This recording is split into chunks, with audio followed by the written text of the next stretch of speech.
Let's take a look at what's making the news in some of the morning's newspapers. We're joined by the journalist and author Janelle Aldrin and by the deputy political editor of The Sun, Ryan Savey. Janelle, Ryan, thanks very much for sticking with us. All right, Ryan, let's kick off on the front page of The Times. Lord Cameron, the new Foreign Secretary, is back saying things. And what's he talking about now with respect to Iran? Yeah, so he's done an interview with the Sunday Times. It's basically talking about a strong signal that needs to be sent to Iran. He said that he's spoken to their foreign minister. And he said that the proxies that Iran are supporting, they're their proxies and they should be held responsible for that. But one interesting thing that he does come up with is a line that Britain's role in the world, talking about how Britain is small enough to be nimble, but big enough to matter on the world stage. So Britain trying to get involved in these big global issues and actually trying to resolve them, because we have allies, all the Western allies, and we can get involved in these arguments and actually try and solve them. But he does actually mention one thing about Ukraine and saying that the funding has to be upped across the world. Britain has given them £2.5 billion this year and still waiting on money from the US and the European Union. Yeah. So he talks about Britain's sort of global role over this year and in the in the past few days. We heard from Lord Cameron saying things. I mean, he was talking about the Palestinian state the other day as well. I mean, how much of this is sort of signed off with by number 10, do you think, when Lord Cameron says these things? I think the government position is that they go with the two-state solution. And I think what he said in those comments earlier in the week at that reception, I think that was no different to an article that he'd written a few days before. So I think they are on the same page. Okay, great. Janelle, let's take a look at what you have picked out. And this is a story in The Telegraph, and it's a cancer vaccine. So the same technology behind the COVID vaccine has been used to create a vaccine that could treat and potentially cure cancer. Now, the first UK patients have received it as part of a global trial. This is probably years away in the making, but with 1 in 2 people getting cancer, you do begin to think, well, what are we going to do about this that's preventative and not just reactive, because a lot of the care is reactive.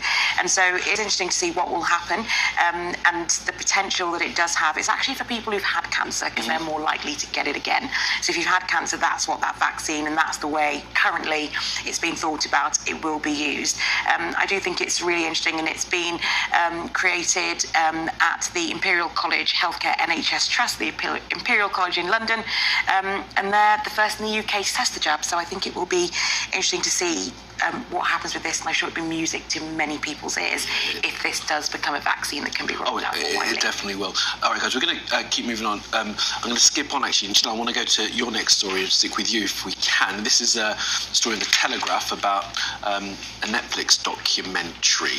What's this? So we're getting the recreation of the Duke's now infamous Newsnight interview, and part of my interest in this is that the focus, a lot of it is going to be on the women who actually brought this interview to be, and the producer Sam McAllister, also Emily Maitlis, and that's what they're focusing on in this, and talking a lot. They have been talking since about Newsnight and that now going, and where does journalism like this now take place.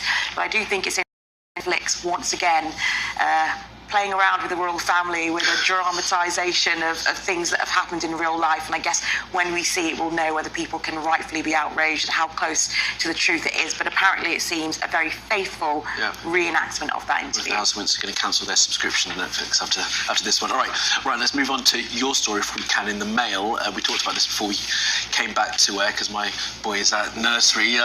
He's out of his nappy, though, thankfully. I think a lot of nursery nurses are actually quite concerned, because there's going to be some new childcare provision that comes in from April, where it will be extended 3 hours for 2-year-olds. And there's an anonymous teaching assistant here who said this may cause some real issues, because those 2-year-olds will be thrown in with 3 and 4-year-olds. And it's a key learning stage when just before you go to primary school, that you can actually learn quite a lot and sort of bridge a gap between being that young and joining reception.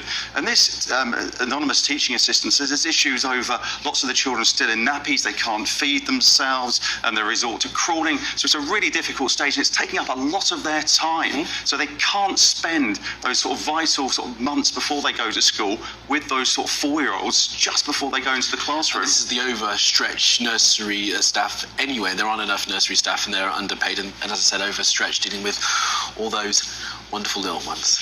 Let's take a look at this story here, Ofsted story they've picked out, if we can, please. Janelle, tell us about this, revealed, they say.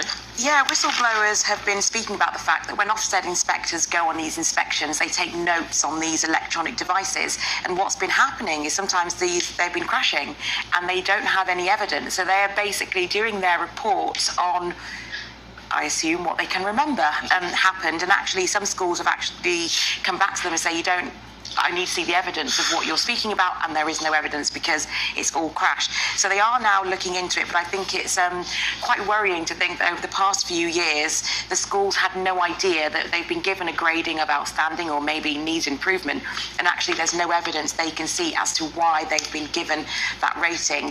And essentially, I don't want to say people are making things up, but I know my memory, I'll just talk about me, if I had to faithfully recount everything later on with such importance for school children's education, because that's what's at the end of this.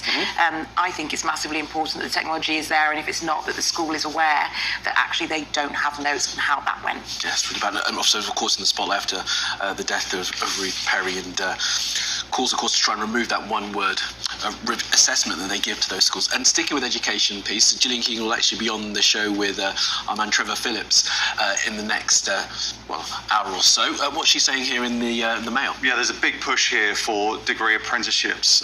Gillian Keegan herself did one of those, and one of the things they're trying to do is also get more people into teaching, and one of the ways of doing it is sort of learning on the job, so learning it within industry. And I think there's a real drive here for more maths teachers. There just aren't enough of them, and I think that's why they want to go for the degree apprenticeships, and it's an option not to spend so much money on the tuition fees. Essentially. All right, Ryan, Janelle, thank you very much for that. Sorry to cut you short, but I've got to take you guys to the weather.